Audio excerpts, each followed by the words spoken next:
Investing in equity market is just like riding a roller coaster ride. It's both exciting and frightening.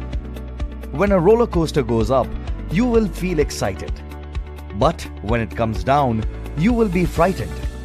No matter how frightened you are, it is wise to stay seated and not jump out of panic. Jumping out may incur an irreparable loss, while being seated is going to reward you when you finish the ride.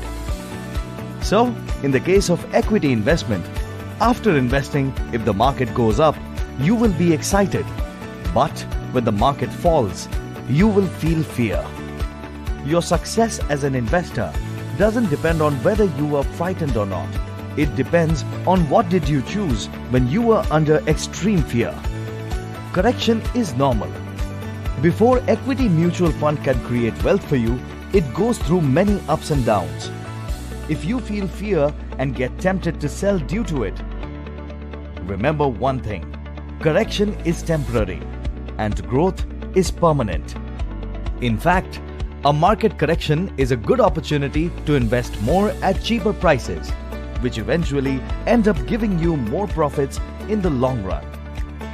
Be it a roller coaster or equity mutual fund, staying on course is the right choice. Call us now to know the suitable investment opportunities. Mutual fund investments are subject to market risk. Read all scheme-related documents carefully.